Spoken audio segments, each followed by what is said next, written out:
की परिभाषा है। तो वेद में असुर की परिभाषा है जो प्राण शक्ति चेतना शक्ति से मजबूत हो उसको असुर कहा जाता है। और वाल्मीकि रामायण में जो सुरा सुंदरी के सेवन से अपने आप को बचा करके रखे उसको असुर कहा जाता है। लेकिन जब पुराण लिखने के लिए कलम उठाया पंडितों ने तो उस जगह पता नहीं उसके दिमाग में क्या आया होगा, उसको लगा होगा कि अर्थ को थोड़ा बदल देते हैं और उन्होंने सुर का मतलब देवता कर दिया, अच्छा आदमी, और असुर का मतलब क्या कर दिया, खराब आदमी, जो दूसरे को लूटे, जो दूसरे को मारे, जो दूसरे को नोच पोंछ करके खावे, उसको क्या कर दिया, असुर बना दिया। लेकिन वो उसको असुर बनाया तो असुर का ऐसा रूप नहीं था। असुर की संस्कृति वस्तुतः ये कोई माने दुश्मन नहीं है एक दूसरे के। सुर और असुर, देव और दानव कोई एक दूसरे के हिंदुस्तानी पाकिस्तानी चीन वाला की तरह कोई विरोधी नहीं है, वो एक भाई है। कैसे? महर्षि कश्यप का नाम आप लोगों ने सुना है, सुने कभी? नाम तो सुने होंगे। महर्षि कश्यप, महर्षि कश्यप की दो पत्नी थी। एक पत्नी का नाम दीति और दूसरे पत्नी का नाम अदिति। दीति और अदिति दोनों सगी बहन है। सगी बहन मैंने समझते हैं ना, एक ही मां से दोनों की उत्पत्ति। तो दोनों सगी बहन है और दोनों सगी बहन आगे चल के बड़ी हुई तो एक ही व्यक्ति से दोनों की शादी हो गई। व्यक्ति का नाम महर्षि कश्यप, कश्यप से दोनों की शादी हो गई, दीति की भी और अदिति की भी।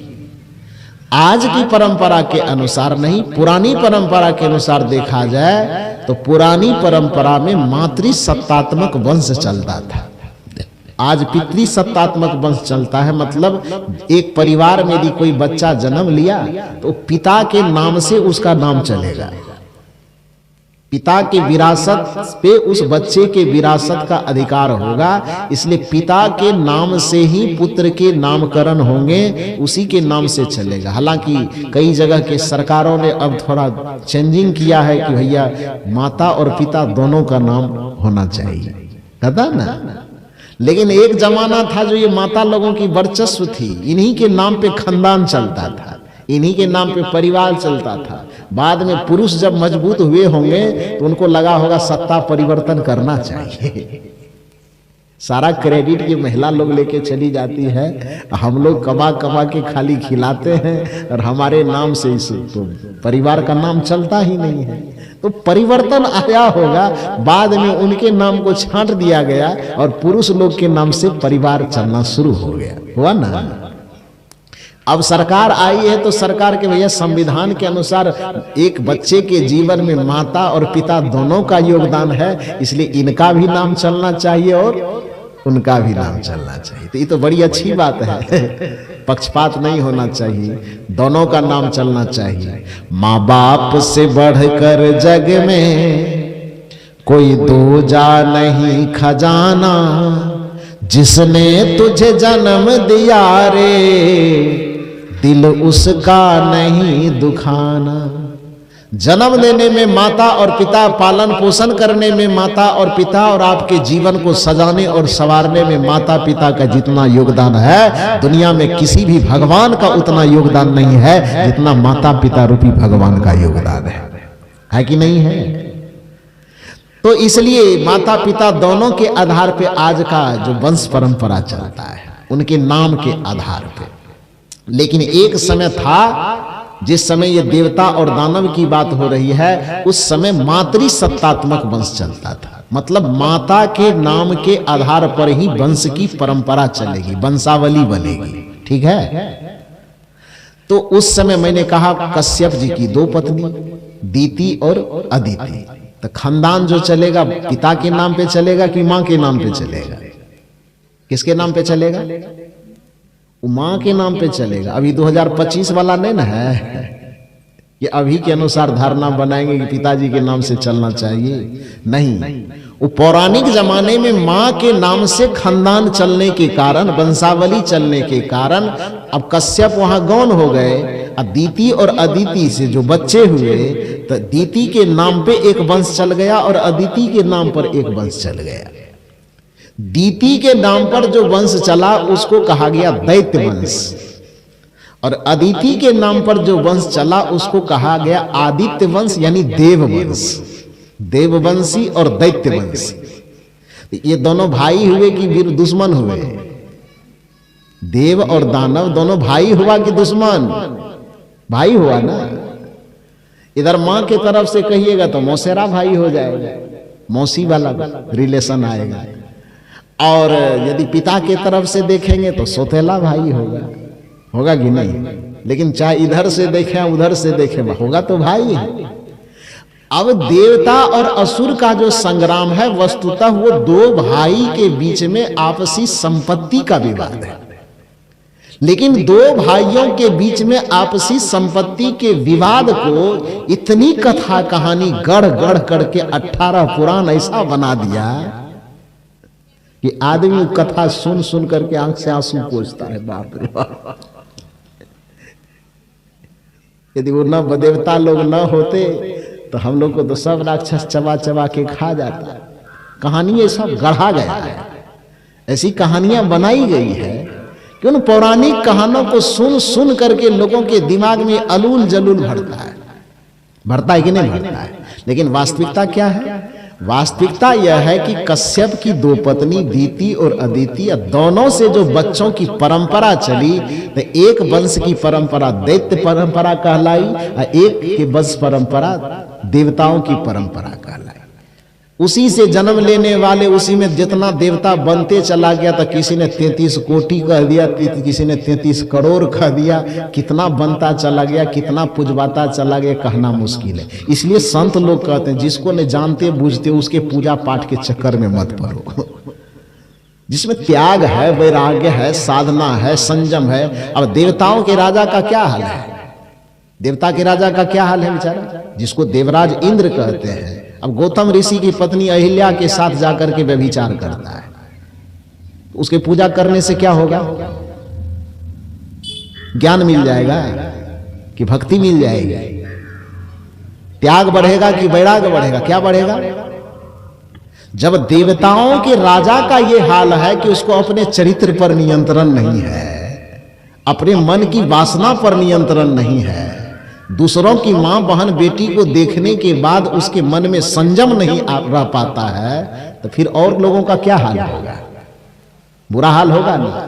इसलिए सदगुरु कबीर साहब कहते हैं एक तो अपने कर्म को सुधारो, अब दूसरा यदि आपको आराधना और उपासना के लिए चुनना ही हो तो आपके नजर के सामने में पवित्रता के साथ, त्याग के साथ, वैराग्य के साथ, साधना के साथ, संयम के साथ, अच्छे चरित्र के साथ जो जीवन जीने वाला व्यक्तित्व है उसका अनुकरण करोगे, उसके समीप में बैठोगे तो आपके भी चरित्र में अच्छाई आएगी, आपके भी विचार और संस्कार में अच्छाई आएगी। इसलिए संतों की उपासना करो, गुरु की उपासना करो, ये कबीर साहब सिखाना चाहते हैं। क्योंकि हम जिसकी उपासना करते हैं धीरे धीरे उसका गुण हम में आने लगता है। नियम है ऐसा। जैसे आग के पास कोई व्यक्ति बैठेगा तो क्या होगा? अभी ठंडी का मौसम है, अभी सवेरे सवेरे में जा रहा था सदगुरु श्री विशाल साहब जी के आश्रम पर देखने के लिए। हमारे ब्रजेश बाबू, आदरणीय प्रधान साहब जो आपके यहाँ पर, दीपक बाबू हम लोगों को लेकर के गए तो जा रहे थे वहां पर, तो सुबह सुबह में हमारे पूज्य श्री साहब जी कुर्सी लगा करके आग सेक रहे थे। मैं जैसे ही गया तो साहब जी कुर्सी बढ़ाए कि आप भी बैठिए, आग सेकिए। तो मैंने कहा कि मैं यहां नहीं बैठ पाऊंगा क्योंकि मैं आगे जा रहा हूं। तो आग के पास जो अभी लोग बैठते हैं, क्यों बैठते हैं? क्योंकि आग के पास बैठने पर धीरे धीरे आग के अंदर जो गर्मी का गुण है उसके समीप बैठने पर धीरे धीरे अग्नि का गुण क्या होता है? हमारे अंदर आता है कि नहीं आता है? और हम भी क्या होने लगते हैं? गर्म होने लगते हैं। गर्मी का मौसम आ जाए, कोई व्यक्ति एसी के पास, पंखा के पास, कूलर के पास जाकर के बैठ जाए, या बर्फ 5 किलो 10 केजी बर्फ रख करके और उसके सामने बैठ जाए तो क्या होगा? धीरे धीरे क्या होगा?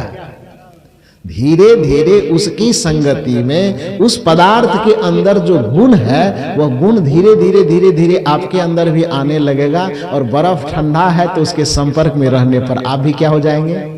ठंडा हो जाएंगे। तो नियम यह कहता है कि जिसके समीप में हम बैठते हैं, जिसकी उपासना हम करते हैं, उपासना का मतलब ही होता है, जैसे रात में मैंने कहा था, उपनिषद का मतलब होता है उप मन समीप, निषद मन बैठना। उसी तरह से उपासना उप मन समीप, आसन मन बैठना। तो उपासना का अर्थ ही होता है, यदि हम अग्नि की उपासना करेंगे तो हमारे अंदर उसका गर्मी वाला जो गुण है वह आना स्वाभाविक है। यदि हम बर्फ की उपासना करेंगे तो हमारे अंदर शीतलता का जो गुण है वह आना स्वाभाविक है। उसी तरह से यदि हम चरित्रवान की संगति करेंगे तो हमारे अंदर भी अच्छे चरित्र का संस्कार आना स्वाभाविक है। और यदि हमने किसी बुरे चरित्र वाले की संगति किया तो उसके भी बुरे गुण हमारे अंदर आना स्वाभाविक है। इसलिए कबीर साहब कहते हैं कि जिन देवताओं के चरित्र को आप देखोगे तो क्रोध से भरा हुआ मिलेगा, छल से भरा हुआ मिलेगा, प्रपंच से भरा हुआ मिलेगा, ईर्ष्या और द्वेष से भरा हुआ मिलेगा। उसकी उपासना करोगे तो तुम इस ईर्ष्या द्वेष राग प्रपंच से मुक्त नहीं हो पाओगे। राग प्रपंच और ईर्ष्या से मुक्त होना चाहते हो तो जो राग द्वेष से मुक्त जिसका हृदय हो चुका हो ऐसे संत की उपासना करो, तभी तुम आवागमन के चक्र से मुक्त हो पाओगे। यदि ऐसा संभव नहीं है तो अभी जो हमारे पूज्य श्री साहब जी सती अनुसुईया की चर्चा कर रहे थे ना, सती अनुसुईया की परीक्षा क्यों ली गई? सती अनुसुईया की परीक्षा क्यों ली गई? कहा जाता है कि नारद जी घूमते घूमते जा रहे थे, देखा कि एक जगह पर सरस्वती, पार्वती, लक्ष्मी जी बैठी हुई है और तीनों आपस में चर्चा कर रही है कि हमसे बड़ा इस संसार में अभी कौन है।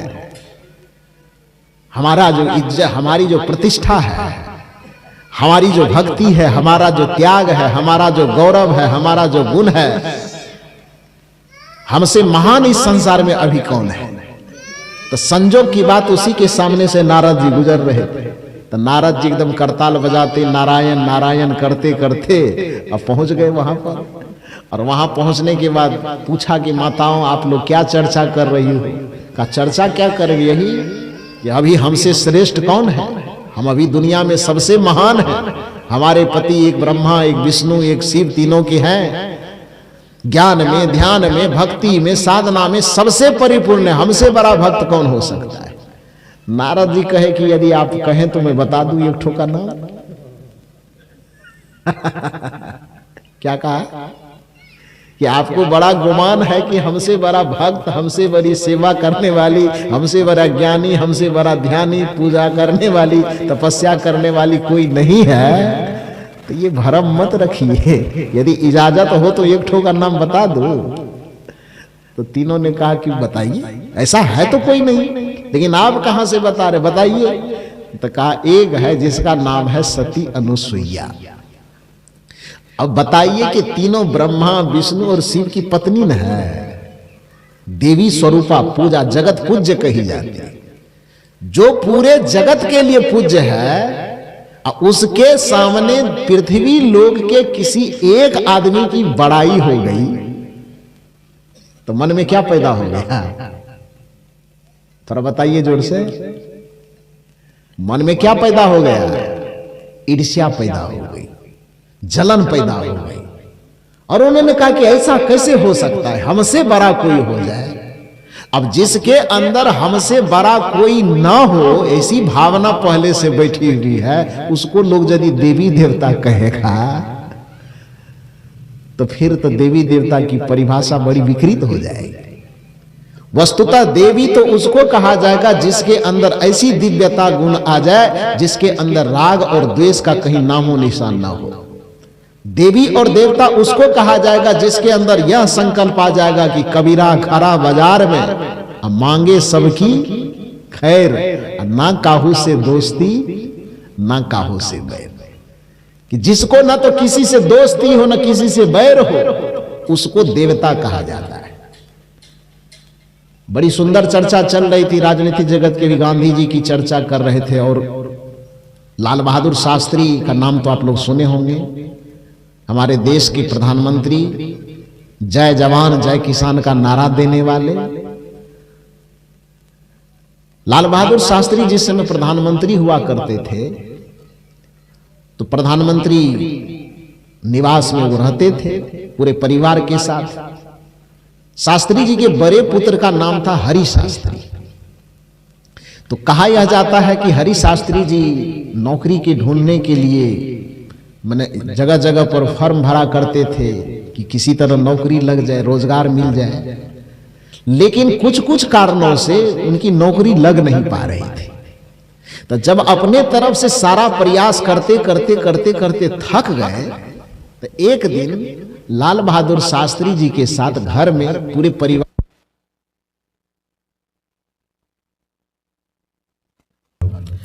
बोलिए सदगुरुदेव की।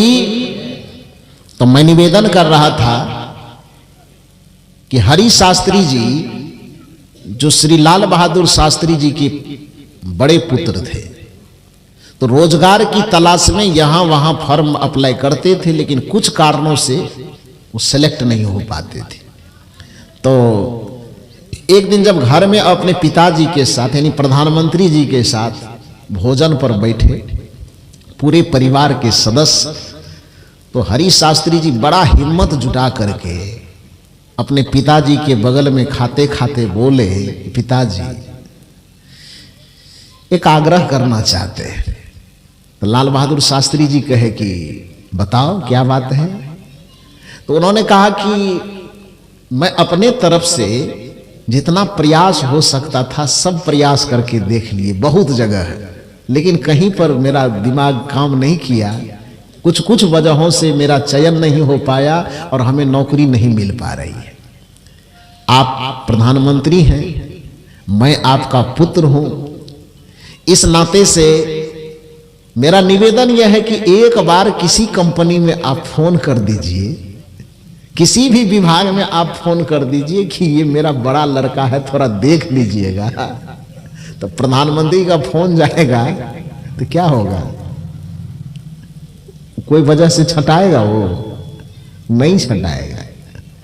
तो उन्होंने कहा कि बस एक बार आप फोन कर दें किसी जगह पर तो मेरा सिलेक्शन बड़ी आसानी से हो जाएगी। लाल बहादुर शास्त्री खाते खाते मुस्कुराए और कहे कि थोड़ी देर के बाद में बात करता हूं। उसके बाद भोजन करते करते जब भोजन समाप्त हो गया तो हरि शास्त्री जी को बुला करके शास्त्री लाल बहादुर शास्त्री जी कहते हैं कि बेटा पैरवी तो मैं कर देता, लेकिन इसमें बड़ी दुविधा है। का दुविधा क्या है? का जिस समय मैं प्रधानमंत्री कार्यालय में होता हूं, पूरे देश का प्रधानमंत्री होता हूं, मेरे कलम में प्रधानमंत्री का पावर होता है, दुर्भाग्य की बात है कि उस समय मैं अकेले तुम्हारा बाप नहीं होता हूं। उस समय मेरे पूरे भारत देश के जितने नौजवान हैं वो सब मुझे अपने बच्चे की तरह नजर आते हैं। उसमें जिसके अंदर जो गुण होगा, जिसके अंदर जो प्रतिभा होगी, जिसके अंदर जो क्षमता होगी, उसके अनुरूप हमारी दृष्टि चयन करने के लिए कहती है। और जिस समय मैं प्रधानमंत्री कार्यालय से आकर के यहाँ पर कमरे में तुम्हारे साथ बैठ करके भोजन कर रहा हूँ, तो यहाँ पर मैं तुम्हारा बाप तो हूँ, लेकिन दुर्भाग्य है कि यहाँ मैं प्रधानमंत्री नहीं रह पाता हूँ। ये दुविधा मेरे साथ है। जब मैं तुम्हारा बाप होता हूं तो बाप के नजरिए से सोचता हूं तो मेरा भी मन कहता है कि मेरा बेटा कहीं सेट हो जाता तो बड़ा अच्छा रहता। लेकिन जैसे मैं अपने घर से निकल करके प्रधानमंत्री कार्यालय में पहुंचता हूं, वहां जाने के बाद मेरा मन कहने लगता है कि नहीं नहीं, मैं एक बच्चे का पिता नहीं हूं, प्रधानमंत्री पद पर बैठे होने के कारण भारतवर्ष के जितने योग्य नौजवान हैं वो सारे मेरे बच्चे के जैसे हैं, इसलिए मैं तुम्हारा पैरवी कैसे कर सकता हूं, जो उस योग्य होगा उसकी पैरवी करूंगा। देवता का हृदय इसको कहा जाता है। कहा जाता है ना, जहां पर किसी एक आदमी की प्रशंसा सुनने पर कि आपसे वो बड़े हैं और हृदय में जलन की आग पैदा होने लगे, ईर्ष्या की आग पैदा होने लगे, भला बताइए उसको भी यदि देवी देवता की संज्ञा दी जाएगी तो फिर तब रागी द्वेषी किसको कहा जाएगा? विकारग्रस्त किसको कहा जाएगा? कहने का ये अभिप्राय है कि देवी और देवता की परिभाषा यह है कि जिसके अंदर दिव्य गुणों का समावेश हो जाए। यदि वह पुरुष है तो उसको देव कहा जाएगा। जिसके अंदर दिव्य सद्गुण समाहित हो जाए, यदि वह स्त्री है तो वह देवी कहलाएगी। और सच्चे अर्थ में देवी और देव तो माता पिता और गुरु के अलावा तीसरा नहीं हो सकता है। क्यों? क्योंकि नीति यह कहता है कि देवता की परिभाषा यह होनी चाहिए कि ददाति नित्यम सह देवता, कि जो निरंतर हमको दे रहा हो उसको हम देवता कहते हैं। स्थूल रूप से हमारी संस्कृति ने पृथ्वी को देवी कहा, क्योंकि यह पृथ्वी हमें जीवन जीने के लिए सब कुछ देती है। हवा को भी देव कहा, क्योंकि हवा हमें जीवन जीने के लिए सब कुछ देता है। पानी को देव कहा, क्योंकि पानी आदमी तो नहीं है, लेकिन आदमी न होने के बावजूद भी वह यदि हमारे अंदर कंठ के अंदर न जाए कुछ देर तो क्या होगा? आदमी मर जाएगा ना। तो जीवन दे रहा है कि नहीं दे रहा है? पृथ्वी जीवन देने वाली है, सूर्य जीवन देने वाला है, हवा जीवन देने वाली है, अग्नि जीवन देने वाली है। इसलिए हमारे वेद के ऋषियों ने इस पृथ्वी, आग, हवा, आकाश, पाताल, देव न होने के बावजूद भी, आदमी न होने के बावजूद भी, चैतन्य न होने के बाद भी इस जड़ पदार्थों को भी देवता की संज्ञा दिया और उसको देव कहा। क्यों? क्योंकि यह देता है। आदमी भले नहीं है वो, चैतन्य भले नहीं है वो, लेकिन वो जीवन के लिए हमें कुछ दे तो रहा है ना। पृथ्वी ना हो तो आदमी जिएगा कहाँ? हवा ना हो तो आदमी जिएगा कैसे? पानी ना हो तो आदमी जिएगा कैसे? तो इस परिभाषा के अनुसार कि ददाति नित्यम सह देवता, जो निरंतर हमें देता हो, बदले में हमसे कुछ न लेता हो, केवल देता देता देता चला जाता हो, तो ददाति नित्यम सह देवता, जो निरंतर हमें जीवन जीने के लिए कुछ दे रहा हो, उसको हम क्या कहते हैं? देवता कहते हैं। तो स्थूल रूप में पृथ्वी, आकाश इत्यादि ये जड़ात्मक देवता है, और चेतनात्मक देवता में मूल रूप से सबसे पहले आपको हमको देने वाला कौन है? किसने दिया है? ये तन जो 3.5 हाथ का दिखाई दे रहा है, ये हनुमान जी दिया है कि दुर्गा जी की काली जी? किसने दिया है? ये ईमानदारी से बताइए, किसने दिया है? ये 3.5 हाथ का शरीर देने वाले प्रत्येक आदमी का देने वाला कौन है? माता और पिता है। और इस जीवन को आध्यात्मिक, भौतिक, हर एक तरह से व्यवस्थित होकर के जिया कैसे जाए, यह ज्ञान दिया है तो किसने दिया है? गुरु ने दिया है। इसलिए माता पिता और गुरु को भारतीय संस्कृति में सर्वोपरि देव माना गया है। कहा गया है कि यंग माता पितरो क्लेशं सहेत संभवे निर्णाम न तस्य निष्कृति शक्या कुर्तंग वर्षं सतैरपि, कि एक माता पिता को बाल बच्चे जन्म देने में, उसका पालन पोषण करने में, पढ़ा लिखा करके विद्वान, चरित्रवान, महान बनाने में माता पिता के पसीने की जो लागत है, माता पिता के परिश्रम की जो लागत है, यदि वह बच्चा 100 वर्षों तक अपने माता पिता के तरवा में सरसों का तेल रगड़ते हुए भी उसके कर्जा से मुक्त होना चाहे, फिर भी माता पिता के कर्जे से मुक्त नहीं हो सकता है। हो सकता है क्या? हजरत ईसा मसीह ने कहा कि ये तो साधारण सा उदाहरण दे दिया कि तेल लगाने से कर्जा से मुक्त नहीं होगा। मेरा उदाहरण तो यह कहता है, ईसा मसीह कहते हैं कि मेरा उदाहरण तो यह कहता है कि तेल लगाने की बात छोड़िए, कोई माता पिता के कर्जे से मुक्त होने के लिए कोई बच्चा यदि अपने शरीर का चमड़ा छील करके और माता पिता के पैर का जूती बना दे और उसको रोड पर टहलाने का प्रयास करे, तो पर भी माता पिता के कर्जे से कोई बच्चा मुक्त नहीं हो सकता है। इतना बड़ा देन माता पिता का है। तो माता पिता ने हमें जीवन दिया है, इसमें किसी को दो मत है क्या? चाहे रामायण वाला हो कि गीता वाला हो कि कबीर वाला हो कि बिना किसी वाला, कोई वाला ना हो, उससे क्या लेना देना है। लेकिन सच्चाई तो यही है ना कि हमें जीवन किसने दिया है? माता पिता ने दिया है। ये शरीर किसने दिया है? माता पिता ने दिया है। और इस शरीर को व्यवस्थित तरीके से जीने के लिए, भौतिक और आध्यात्मिक ज्ञान को अर्जित करने के लिए जो युक्ति दिया है, जो कला दिया, वो किसने दिया है? वो गुरु ने दिया है। तो इस 3 की देन जो इस संसार में है वो सबसे बड़ी देन है। इसलिए माता पिता गुरु को भगवान कहा जाता है। भगवान का अर्थ ये नहीं कि ऊपर में कोई बैठा हुआ शासन चला रहा है, क्योंकि भगवान के प्रति भी 2 धारणा है। एक धारणा क्या है? पंडितों की धारणा, और एक धारणा क्या है? संतों की धारणा। पंडितों की धारणा को ब्राह्मण संस्कृति कहा जाता है और संतों की धारणा को श्रमण संस्कृति कहा जाता है। साहित्य को पढ़िए, समाज शास्त्र को पढ़ेंगे, राजनीति शास्त्र को पढ़ेंगे, दर्शन शास्त्र को पढ़ेंगे, तब ये सब चीज बात सुनने के लिए मिलेगा। ये हम लोग यूनिवर्सिटी का जब मुंह देखे तब पढ़े भी, और यूनिवर्सिटी में जाकर के बच्चों को, विद्यार्थियों को पढ़ाए भी। उसमें आपको समझ में आएगी कि दो प्रकार की जो संस्कृति है, ब्राह्मण संस्कृति और श्रमण संस्कृति। ब्राह्मण संस्कृति जो पंडितों की पोगापंथी वाले चीज होते हैं, और श्रमण संस्कृति जो संतों का जो अध्ययन होता है, संतों का जो अनुभव होता है, उस संस्कार को श्रमण संस्कृति कहा जाता है। ब्राह्मण परंपरा में भगवान की परिभाषा यह है कि जो संसार की उत्पत्ति करे, जो संसार को चलावे और संसार का संहार करे, ये तीनों गुण जिसके अंदर आ जाए उसको भगवान कहते हैं। ये परिभाषा भगवान की किसकी है? पंडितों की, ब्राह्मण संस्कृति की। लेकिन संत की जो परंपरा है, श्रमण परंपरा जो है, जिसमें बुद्ध आते हैं, महावीर आते हैं, कबीर आते हैं, नानक आते हैं, इत्यादि जितने संतों की परंपरा है, ये संतों ने कहा नहीं नहीं नहीं, तुम्हारा परिभाषा गलत है, भगवान की परिभाषा वो नहीं है। कहा संतों ने कहा भगवान की परिभाषा मेरे यहां यह है कि भगवान शब्द का पहले विश्लेषण व्याकरण के अनुसार करो।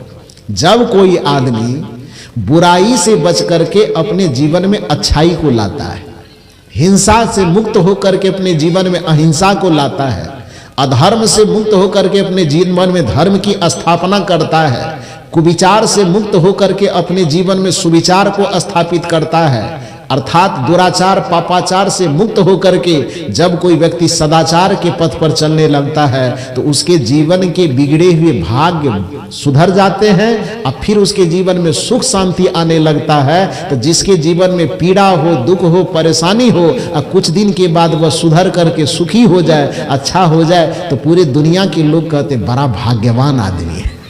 कहता है ना, भाग्यवान शब्द पर ध्यान दीजिए। क्या कहा जाता है? एक आदमी का जीवन किसी कारण से पहले दुखी हो और अपने जीवन को सुधार करके, संभाल करके यदि वह दुख को सुख में बदल दे, उलझन को सुलझा ले, अशांति को खत्म करके अपने जीवन में शांति को ले आवे, तो गांव वाले, इलाके वाले लोग कहते हैं बड़ा भाग्यवान आदमी, बड़ा भाग्यशाली आदमी, कहते हैं ना। तो भाग्यशाली आदमी को ही व्याकरण के सामासिक दृष्टिकोण से भाग्यवान कहा जाता है, माने भाग्य वाला आदमी। तो जब एक व्यक्ति अपने जीवन को सुधार करके अपने जीवन के दुखों का अंत करता है और सुख को प्राप्त करता है, तो व्यक्ति उसको भाग्यवान कहता है। क्योंकि भाग्यवान एक वचन के लिए प्रयोग होता है कि आप अपना अच्छा कीजिए और अच्छा करने के बाद अच्छा फल मिलने लगे आपको, तो आप क्या हो गए? भाग्यवान हो गए। ठीक है। लेकिन ये संतों का जो जीवन है, साधु महात्माओं का जो जीवन है, इसमें हम तपस्या करते हैं, हम साधना करते हैं, हम भक्ति करते हैं, तो उस भक्ति का फल केवल हम ही चाहेंगे। आप साधना करेंगे, आप भक्ति करेंगे, तो उसका फल अपना पड़ोसी को दीजिएगा? हाँ, नहीं दीजिएगा। पड़ोसी मांगने